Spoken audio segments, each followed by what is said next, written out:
Hello' everyone, এয়া বনাব লৈছোঁ মাছ। এই মাছটোৰ নামটো কি জানেনে? পিঠিয়া মাছ বোলে। মই কিন্তু প্ৰথমবাৰহে শুনিছোঁ আৰু আজি প্ৰথমবাৰেই খাই চাম। বেপাৰীজনে কোৱা মতে মাছটো বোলে ওজনটো 7.5 কেজি মানৰ আছিলে আৰু মই এয়া আনি লৈ মাছকেইপিচ ভালদৰে ধুই হালধি নিমখ সানি ফ্ৰাই কৰি লৈছোঁ। আৰু মাছকেইপিচ ফ্ৰাই কৰাৰ মাজতে মই এইফালে ৰেডি কৰিছোঁ ফুলকবি, মটৰ, বিলাহী এনেকৈ বনাম বুলি গোটেইখিনি ৰেডি কৰি ল'লোঁ।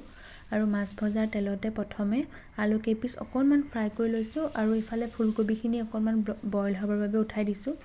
আৰু আলু কেইটুকুৰা ছাইড কৰি ইয়াতে পিঁয়াজ কেইটুকুৰাও ভাজি ল'লোঁ।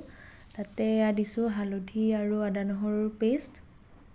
এইখিনি ভালদৰে ভাজি লোৱাৰ পাছত এয়া দিলোঁ বিলাহী আৰু বিলাহীখিনি অকণমান সিজিবৰ বাবে লৰাই লৈ ঢাকনা মাৰি দিছোঁ। ঢাকোনখন উঠাই লৈ ইয়াত দিছোঁ মই অকণমান জিৰা গুড়ি।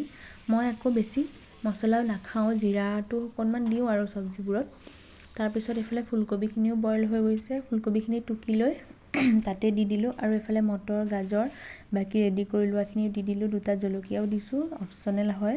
আৰু এইফালে সোৱাদ অনুসাৰে নিমখ দি ভালদৰে সিজিবৰ বাবে ঢাকোন মাৰি দিছোঁ। এইফালে গৰম পানী উঠাইছিলোঁ। চব্জিখিনি প্ৰায় 80% মান সিজাৰ পিছত গৰম পানী দি দিছোঁ আৰু উতল অহাৰ পিছত এয়া মাছকেইপিচো দি দিলোঁ।